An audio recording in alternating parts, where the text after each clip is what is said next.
Malam hari ini kita akan merenungkan kebenaran firman Tuhan di dalam surat Filemon. Ya, Bapak Ibu, kita akan melihat Filemon karena Filemon hanya satu pasal saja. Jadi kita akan melihat ayatnya yang ke-6, ayatnya yang ke-4 sampai ke-6. Jadi sudah ada di slide. Kita akan melihat 3 ayat ini, namun sebelumnya baiknya kita bacakan bersama-sama. Ya, bersama-sama kita bacakan Filemon 1 ayat 4 sampai 6. 1, 2, 3. Ya. Aku mengucap syukur kepadamu setiap kali aku mengingat engkau dalam doaku. Karena aku mendengar tentang kasih-Mu kepada semua orang kudus dan tentang iman-Mu kepada Tuhan Yesus. Dan aku berdoa agar persekutuan-Mu di dalam iman turut mengerjakan pengetahuan akan yang baik di antara kita untuk Kristus. Amin untuk pembacaan firman Tuhan ini. Nah, malam hari ini judul dari renungan kita yaitu berdoalah untuk orang lain. Berdoalah untuk orang lain. Nah, kita umat Tuhan diperintahkan oleh Tuhan untuk berdoa. Apa itu doa? Adalah sebuah sarana di mana kita bisa datang kepada Tuhan. Kita bisa sampaikan apa yang kita alami, apa yang kita rasakan. Karena kita ini adalah umatnya, Tuhan mau kita selalu datang, memiliki kedekatan yang dekat dengan Tuhan. Oleh karena itu dia memberikan kepada kita doa.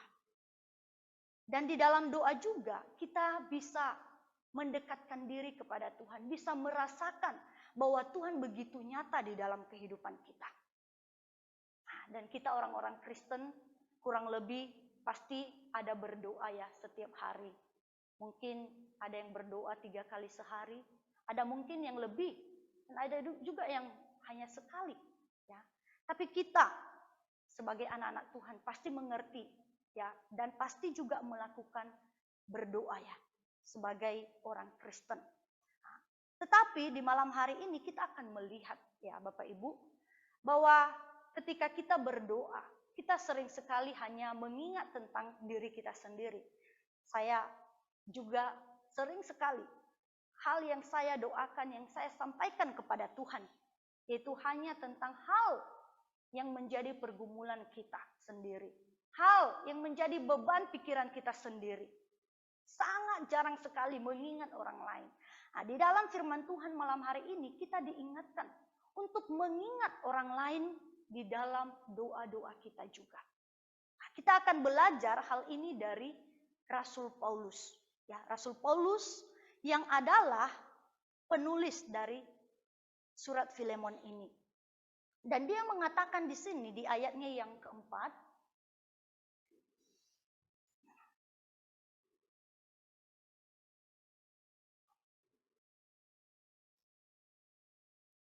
ayatnya yang keempat dikatakan, aku mengucap syukur kepada Allahku setiap kali aku mengingat engkau dalam doaku. Jadi kita mengetahui di sini bahwa Rasul Paulus ya memberitahukan kepada orang-orang nanti di mana dia akan tujukan ya surat ini, dia sampaikan bahwa dia mengingat mereka di dalam doanya.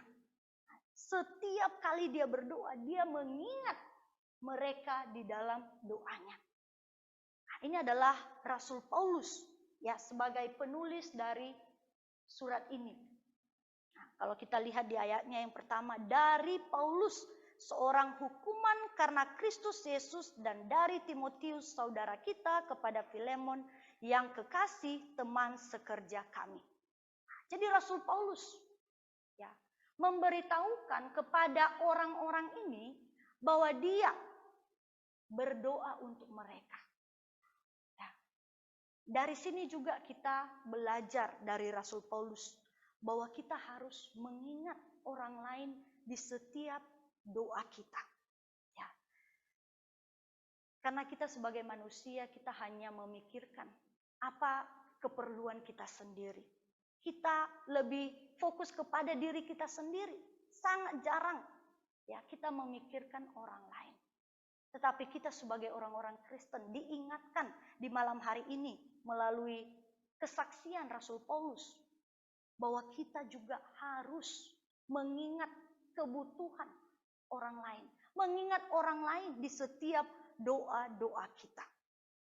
Dan Bapak Ibu, kalau kita melihat Rasul Paulus menuliskan surat Filemon ini bukan ketika dia dalam keadaan baik, bukan ketika dia dalam kondisi yang baik-baik saja atau dalam tempat yang baik-baik saja. Kita tahu bahwa surat Filemon ini Rasul Paulus menuliskannya ketika dia di penjara, di dalam penjara. Kita bisa baca ini di dalam ayatnya yang ke-9. Dikatakan di situ, tetapi mengingat kasihmu itu lebih baik aku memintanya daripadamu. Aku Paulus yang sudah menjadi tua lagi pula sekarang dipenjarakan karena Kristus Yesus. Jadi dia berdoa untuk orang lain ini ketika dia dalam penjara, dalam kondisi yang tidak baik. Bahkan sedang ditahan, dan kita tahu seseorang yang tinggal di dalam penjara, kehidupannya tidak nyaman, tidak aman juga. Banyak hal yang akan dialami, yang menjadi kesedihan di dalam diri. Apalagi Rasul Paulus dipenjarakan bukan karena dia salah, bukan karena dia melakukan kriminal, tetapi dikatakan di situ karena Kristus Yesus. Dia dipenjarakan karena dia mengabarkan Injil Tuhan Yesus kepada orang-orang, menyampaikan bahwa Tuhan Yesus adalah juru selamat satu-satunya. Setiap orang harus percaya kepadanya jikalau kita mau diselamatkan. Dan oleh karena ini, apa yang dia alami? Dia dipenjara. Dia ditahan dan harus menderita di dalam penjara. Dan meskipun dalam keadaan seperti ini, Rasul Paulus tidak hanya memikirkan dirinya ketika dia berdoa kepada Tuhan. Dia tidak hanya meminta Tuhan, tolong saya supaya secepatnya keluar dari penjara ini. Pastinya dia akan doakan hal itu. Tetapi juga di dalam kondisi dia seperti itu, dia mengingat orang lain. Dia berdoa untuk orang lain. Ini adalah salah satu pelajaran daripada kita yang kita bisa pelajari dari Rasul Paulus. Ya, kita harus berdoa untuk orang lain, bahkan ketika kita juga dalam kondisi tersesat. Bahkan ketika kita juga dalam kondisi membutuhkan pertolongan daripada Tuhan. Ya, kita harus tetap ingat orang lain juga. Di dalam setiap doa-doa kita, ketika kita datang kepada Tuhan, kita ingat orang lain. Nah, ini adalah sebuah contoh yang baik yang disampaikan oleh Rasul Paulus kepada kita semua. Dan mungkin kita mengatakan, boleh saya mengingat orang lain di dalam doa kita. Tapi kita tak tahu apa yang akan kita sampaikan. Apa yang kita akan doakan untuk orang lain kepada Tuhan. Nah, di sini juga Rasul Paulus memberitahukan kepada kita apa yang bisa kita doakan untuk orang lain. Kalau kita tidak mengetahui apa yang kita bisa doakan terhadap teman-teman kita, keluarga kita yang lain, atau saudara-saudari kita di dalam Tuhan. Nah, sebagai informasi saja, Rasul Paulus menuliskan surat Filemon ini juga bersamaan dengan beberapa surat ya yang tercatat di dalam Perjanjian Baru ya, yaitu surat Kolose, Filemon, Filipi dan Efesus. Jadi semua surat-surat ini, keempat surat ini dia tuliskan ketika dia dalam penjara, sedang dalam tahanan. Dia tuliskan untuk apa? Untuk mengingatkan, untuk mengajarkan umat-umat Tuhan yang ada di beberapa kota ini. Dan dia tuliskan untuk membantu mereka juga belajar dari kesaksian hidupnya yang dia lakukan. Nah, inilah Rasul Paulus. Jadi dia katakan bahwa dia mengingat mereka dalam doanya. Dia mengingat mereka. Mungkin kita masih bertanya-tanya, siapa kata engkau di situ? Tertuju kepada siapa? Nah, dalam hal ini pertama-tama tertuju kepada Filemon, ya, kepada Filemon. Jadi dia menyampaikan kepada Filemon bahwa saya mengingat engkau Filemon di dalam doa saya. Saya mendoakan kamu Filemon di dalam doa saya. Dan bukan hanya kepada Filemon. Di ayatnya yang kedua dikatakan juga kepada Apfia, saudara perempuan kita. Dan bukan hanya itu, kepada Archippus, teman seperjuangan kita, dan kepada jemaat di rumahmu. Jadi dia sampaikan kepada orang-orang yang disebutkan namanya Filemon, Apfia, Archippus, dan juga jemaat yang ada di rumah siapa? Filemon. Jadi dia sampaikan, memberitahukan kepada mereka bahwa saya loh, doakan kalian semua. Saya mengingat kalian di dalam doa-doa saya. Dan inilah yang dilakukan Rasul Paulus di dalam penjara. Bahkan ketika dia dalam kondisi yang juga membutuhkan pertolongan daripada Tuhan. Tapi dia ingat orang lain. Ya, dia ingat orang lain. Doakan orang lain. Sebut nama orang lain di dalam doanya. Mungkin kita kembali kepada yang tadi saya sampaikan. Mungkin kita jarang mengingat orang lain di dalam doa kita. Karena kita tidak tahu apa yang harus kita doakan untuk mereka. Nah, di sini Rasul Paulus mengajarkan kepada kita. Ada hal yang kita bisa doakan untuk orang lain. Hal itu kita bisa lihat di ayatnya yang keempat. Dikatakan di sana, aku mengucap syukur kepada Allahku. Jadi Rasul Paulus menyampaikan bahwa dia bersyukur kepada Tuhan atas orang-orang ini tadi. Atas Filemon, Apfia, Archippus, dan jemaat yang ada di rumah Filemon ini. Ya. Jadi dia sampaikan kepada mereka, dia bersyukur kepada Allah untuk mereka. Untuk apa? Nah, hal ini disampaikan di ayatnya yang kelima. Bersyukur untuk apa? Ayatnya yang kelima. Karena aku mendengarkan tentang kasih-Mu kepada semua orang kudus dan tentang iman-Mu kepada Tuhan Yesus. Jadi Rasul Paulus bersyukur kepada Tuhan. Pertama-tama karena kasih orang-orang ini kepada orang-orang kudus yang lainnya. Jadi siapa saja tadi? Filemon, Apfia, dan juga Archippus, ya, yang dia doakan, dan jemaat lainnya. Dan dikatakan, Rasul Paulus mengatakan bahwa orang-orang ini telah menunjukkan kasih mereka kepada orang lain. Mungkin kita bertanya, seperti apa mereka menunjukkan kasih mereka? Mungkin salah satunya yaitu Filemon ini. Ya, Filemon membuka rumahnya untuk dipakai untuk beribadah kepada Tuhan, untuk bersekutu bersama-sama kepada Tuhan. Ya.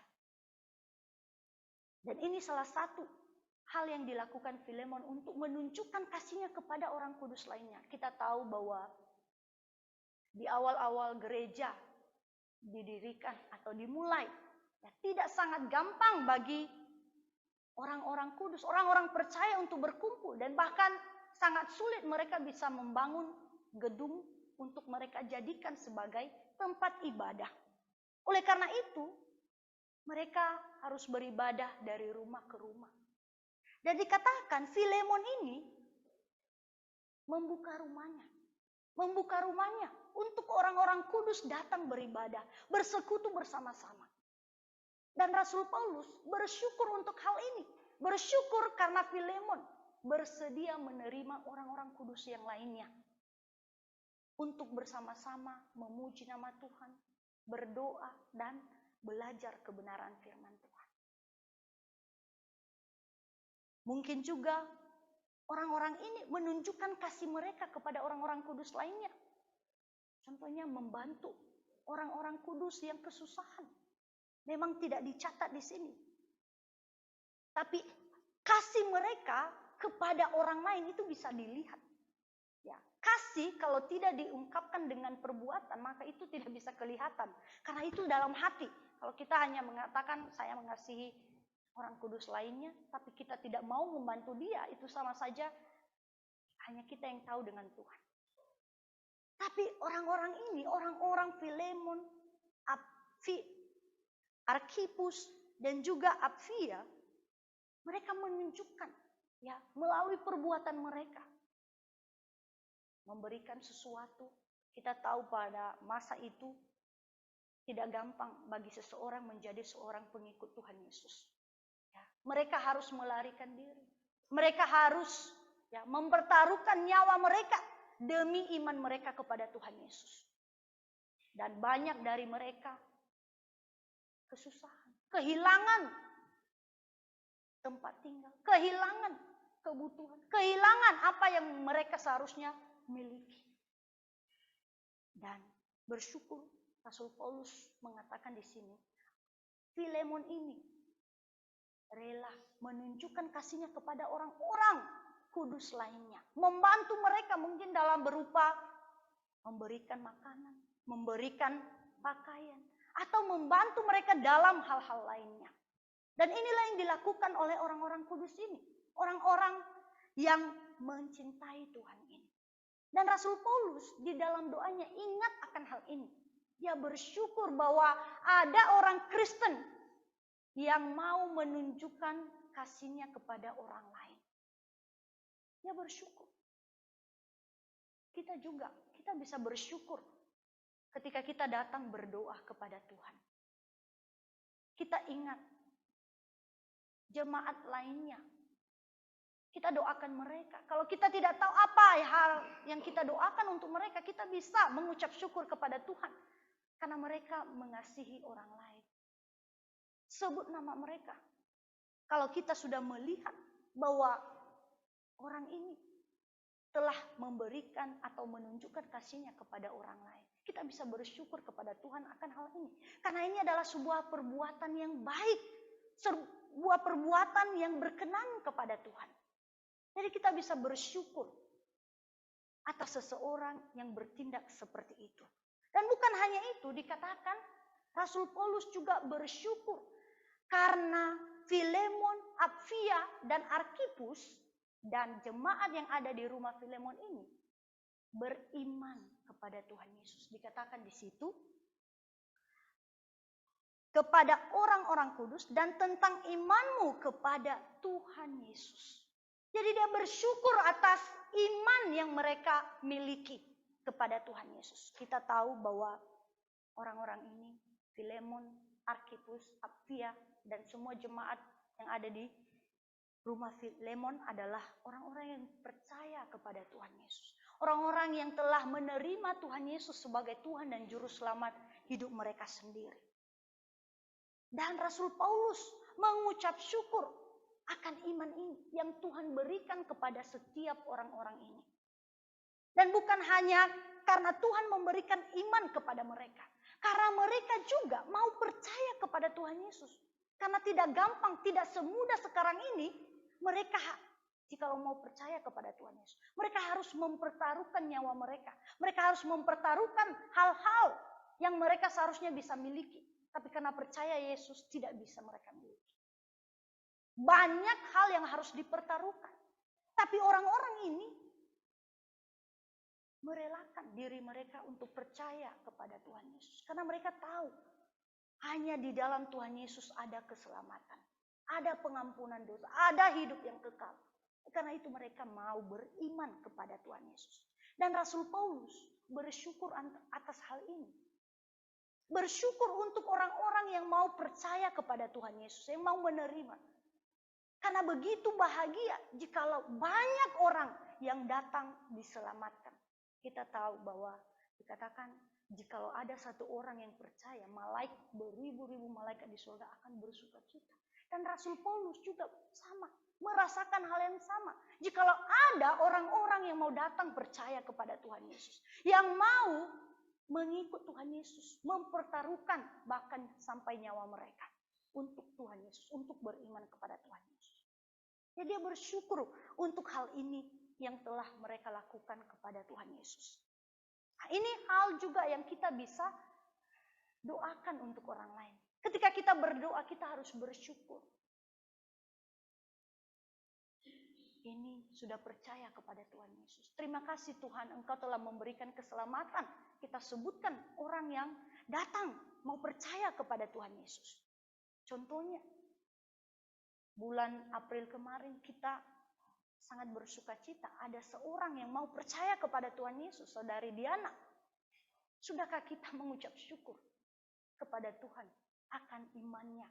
Karena dia mau datang percaya kepada Tuhan Yesus. Sudahkah kita doakan? Sudahkah kita ingat dia? Supaya Tuhan terus menolong dia untuk beriman kepada Tuhan Yesus. Nah, inilah hal yang kita bisa doakan untuk orang lain. Mengucap syukur atas kasih dan iman kepada Tuhan Yesus. Selain itu, kita juga bisa doakan orang lain dalam hal apa? Ayat yang ke-6. Rasul Paulus menyampaikan di sini, dan aku berdoa. Dia ulangin lagi bahwa dia berdoa untuk orang-orang ini.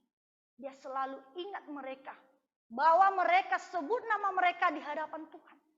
Dan dia doakan apa? Dikatakan, agar persekutuanmu di dalam iman turut mengerjakan pengetahuan akan yang baik di antara kita untuk Kristus. Nah, ini hal yang dia doakan selanjutnya. Selain dia bersyukur atas kasih dan iman mereka kepada Tuhan Yesus, dia juga doakan agar apa? Persekutuanmu di dalam iman turut mengerjakan pengetahuan yang baik. Ya. Nah, mungkin kita bertanya, apa itu persekutuan di dalam iman di sini? Ya. Nah, hal ini kalau kita baca di dalam Filipi, ini adalah hal yang sama juga disampaikan oleh oleh Rasul Paulus kepada jemaat di Filipi. Dikatakan di situ, hai saudara-saudaraku yang kekasih, kamu senantiasa taat, karena itu tetaplah kerjakan keselamatanmu dengan takut dan gentar, bukan saja seperti waktu aku masih hadir, tetapi terlebih pula sekarang waktu aku tidak hadir. Apa yang disampaikan oleh Rasul Paulus di sini? Dikatakannya, tetaplah kerjakan keselamatanmu. Sama halnya dengan yang tadi, persekutuanmu di dalam iman. Ini adalah hal yang sama. Apa artinya? Rasul Paulus menyampaikan kepada Filemon dan orang-orang yang disebut tadi, bahwa mereka harus menunjukkan keselamatan mereka melalui perbuatan mereka sehari-hari. Ya. Tadi dia menyampaikan bahwa orang-orang ini telah menunjukkan kasihnya kepada orang-orang kudus lainnya. Tapi ada hal yang masih terganjal di dalam hati Rasul Paulus akan Filemon dan Apfia dan juga Arkhipus. Nah, hal apa itu yang terganjal? Nanti kita akan lihat apa yang masih ya orang-orang ini tidak mau lakukan. Oleh karena itu Rasul Paulus harus menekankan sekali lagi kepada mereka. Jikalau kamu telah beriman kepada Tuhan Yesus, percaya kepada Tuhan Yesus, mari kita ya buktikan itu melalui perbuatan kita. Karena apa? Karena di dalam Yakobus pasal 2 juga dicatat ayat 26, sebab seperti tubuh tanpa roh adalah mati, demikian jugalah iman tanpa perbuatan adalah mati. Apa artinya? Ya. Tidak cukup kita hanya mengatakan saya beriman kepada Tuhan Yesus, tapi kehidupan kita sehari-hari setelah itu kehidupan yang tidak bermoral, kehidupan yang jauh daripada Tuhan, bahkan menyakiti hati Tuhan, tidak mau patuh kepada perintah-perintah Tuhan. Dikatakan Yakobus mengatakan iman yang seperti itu adalah iman yang mati, iman yang tidak benar, iman yang tidak sejati. Tetapi iman yang benar itu adalah iman yang bisa dilihat melalui perbuatan, melalui perilaku kehidupan setiap hari. Dan Rasul Paulus ingin mengingatkan Filemon dan orang-orang ini tadi akan hal ini. Sudah baik kamu menunjukkan kasihmu, tapi ada hal lagi yang harus kamu lakukan lebih daripada itu. Rasul Paulus ingin menyampaikan kepada Filemon, ya, kepada Filemon bahwa dia harus memaafkan dan menerima yang namanya di situ Onesimus. Onesimus. Apa yang terjadi dengan Filemon dan Onesimus? Kalau kita baca di dalam surat Filemon ini, kita tahu bahwa Onesimus ini adalah seorang hamba, seorang pembantu atau penolong di dalam keluarga Filemon ini. Makanya dikatakan di situ ayat 16, bukan lagi sebagai hamba, melainkan lebih daripada hamba, yaitu sebagai saudara yang kekasih. Bagiku sudah demikian, apalagi bagimu, baik secara manusia maupun di dalam Tuhan. Nah, jadi Onesimus ini adalah seorang pembantu dari Filemon. Dan apa yang dia lakukan? Kenapa harus Rasul Paulus menuliskan kepada Filemon untuk menerima Onesimus kembali, untuk bisa memaafkan Onesimus kembali? Apa yang telah dilakukan oleh si Onesimus? Nah, kita baca di dalam ayat 18, dikatakan di sana bahwa Onesimus telah merugikan Filemon. Ya, telah merugikan Filemon. Apa yang Onesimus lakukan? Dia mengambil uang atau barang daripada tuannya ini, tuannya si Filemon. Dan setelah dia ambil, dia melarikan diri. Dia melarikan diri. Inilah yang dilakukan oleh si Onesimus.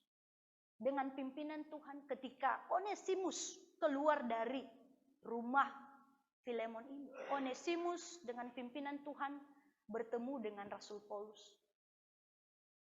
Kemungkinan di dalam penjara.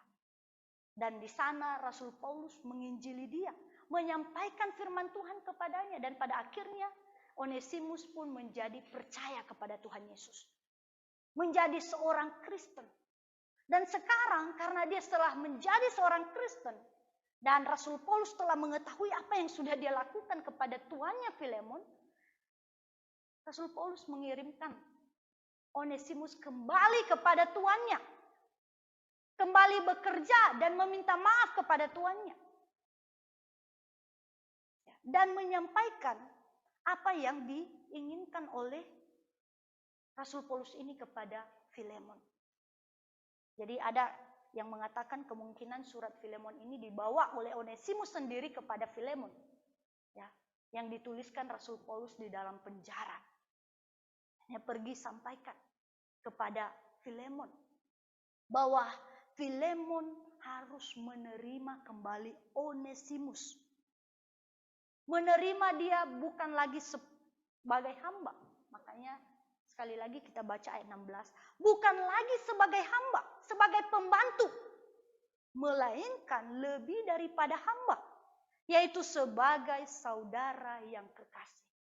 Jadi Rasul Paulus ingin Filemon dan keluarga menerima Onesimus kembali.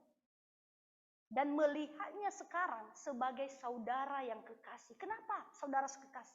Karena sekarang Onesimus telah menjadi percaya. Karena Onesimus sekarang telah menerima Tuhan Yesus. Dan seseorang yang telah menerima Tuhan Yesus, pasti perbuatannya berubah. Kalau dulu dia seorang pencuri, sekarang dia tidak mau lagi mencuri. Kalau dulu dia telah merugikan tuannya, sekarang dia tidak mau lagi merugikan tuannya. Kalau dulu dia telah menyakiti tuannya, sekarang dia mau mengasihi tuannya. Dan inilah yang dilihat oleh Rasul Paulus dari kehidupan Onesimus. Oleh karena itu dia meminta kepada Filemon untuk menerima Onesimus. Untuk menerima Onesimus bukan lagi sebagai hamba, tapi melihatnya sebagai saudara di dalam Tuhan Yesus. Dan bahkan Rasul Paulus mengatakan, jikalau itu menjadi hal yang berat bagi kamu, dikatakan ayatnya yang ke-17. Kalau engkau menganggap aku temanmu seiman, terimalah dia seperti aku sendiri. Ya, sebagai manusia ya, jikalau orang lain melakukan kesalahan kepada kita, kita sangat sulit memaafkan dan menerima dia kembali. Dan itu juga yang bisa terjadi kepada Filemon. Oleh karena itu Rasul Paulus harus mengingatkan dia kembali bahwa kita sebagai seorang Kristen harus rela memaafkan orang lain. Dan bukan hanya sebatas memaafkan, tapi menerima dia kembali. Menerima dia kembali sebagai saudara karena dia sudah menjadi Kristen.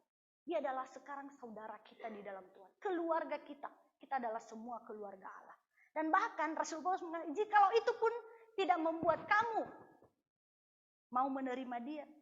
Rasul Paulus katakan, anggaplah dia itu adalah diriku sendiri. Kalau kamu mampu menerima saya, Rasul Paulus, kamu juga harus menerima Onesimus kembali. Jadi inilah yang disampaikan oleh Rasul Paulus kepada Filemon untuk menerima Onesimus kembali. Dan itulah yang dia tekankan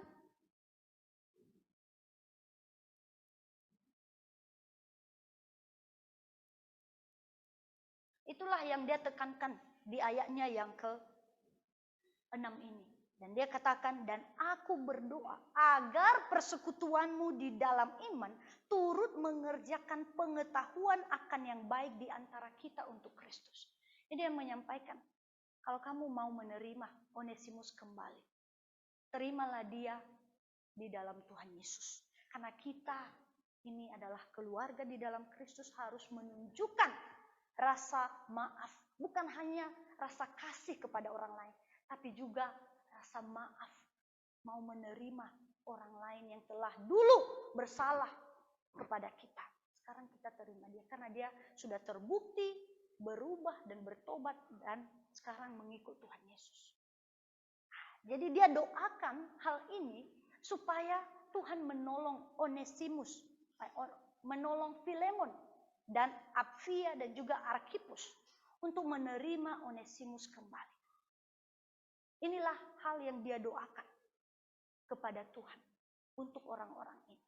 Nah, bagi kita juga, selain kita bisa bersyukur untuk orang-orang karena kasih dan iman mereka kepada Tuhan Yesus, kita juga bisa doakan.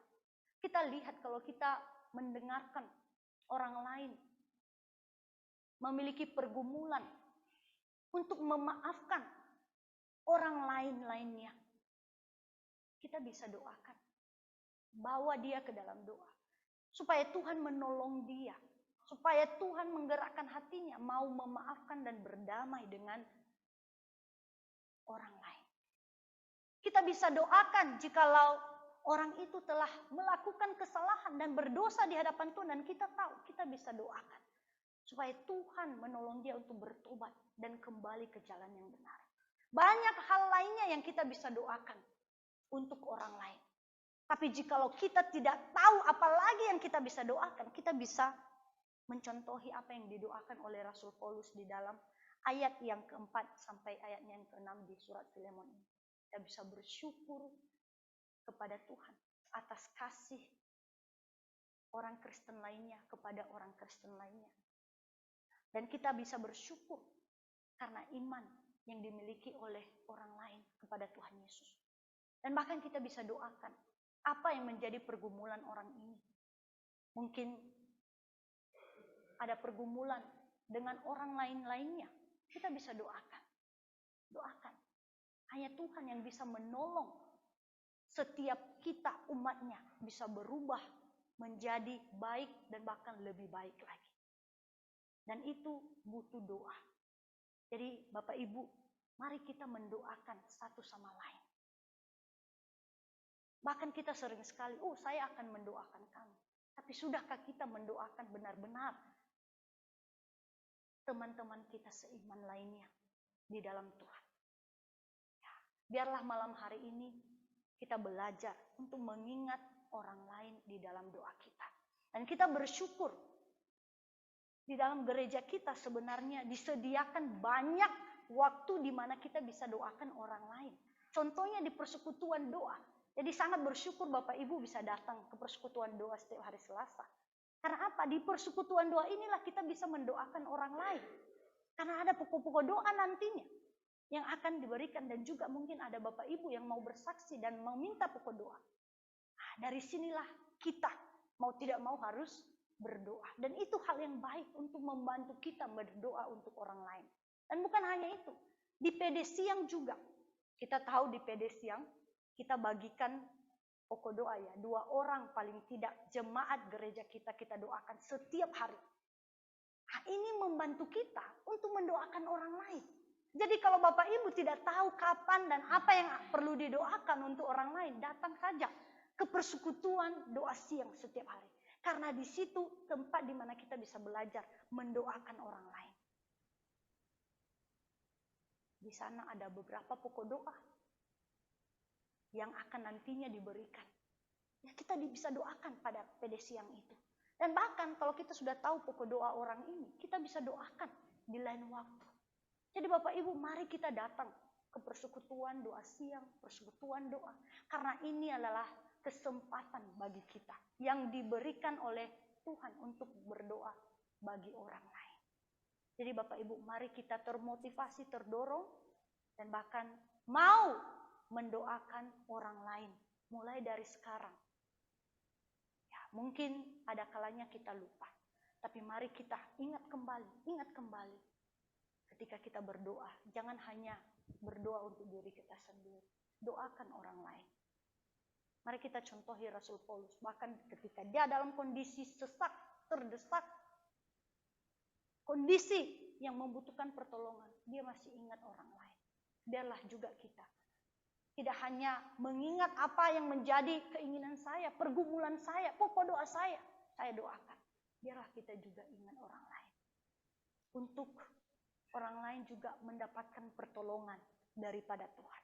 Sehingga kita semua sama-sama bisa menerima pertolongan dan perlindungan dan jawaban daripada Tuhan atas setiap pergumulan yang kita rasakan setiap hari. Jadi mari kita belajar untuk berdoa bagi orang lain. Kiranya Tuhan yang menolong kita melalui pendengaran firman-Nya ini, mari kita berdoa. Bapa di dalam surga, kami sangat bersyukur ya Tuhan untuk firman-Mu di malam hari ini yang mengingatkan kepada kami untuk berdoa kepada orang lain. Setiap kali kami datang menghadap kepada Tuhan di dalam doa. Tuhan bantulah semua jemaat Tuhan bisa mulai dari malam hari ini mengingat orang lain di dalam doa-doa mereka. Dan kiranya Engkau yang terus membantu kami Tuhan di dalam setiap pergumulan yang kami miliki. Biarlah Engkau yang terus memimpin dan memberikan kelegaan kepada kami pada waktunya. Dan kiranya kami senantiasa mau dekat kepadamu, bahkan melalui doa-doa kami. Terima kasih ya Tuhan, berkati kami di jam selanjutnya. Hanya di dalam nama Tuhan kami Yesus Kristus kami telah berdoa dan bersyukur. Amin.